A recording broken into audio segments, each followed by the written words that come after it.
Good morning, guys. Good morning. 24 hours ka na. Yes.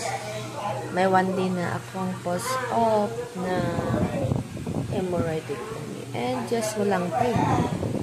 It's because meron akong pain reliever.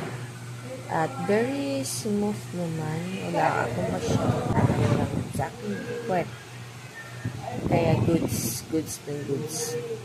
Kaya if you're planning, may plano kang magpa-tanggal ng hemorrhoids, magpatanggal ka na ngayon, walang sakit, maoperahan ka, walang sakit, pagkatapos kang maoperahan, walang sakit, kasi may pain reliever po. Yan, may pain reliever po tayo.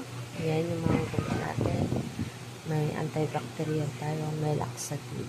Ayun, diba? Kaya, maganda po plano ko na din magpatanggal.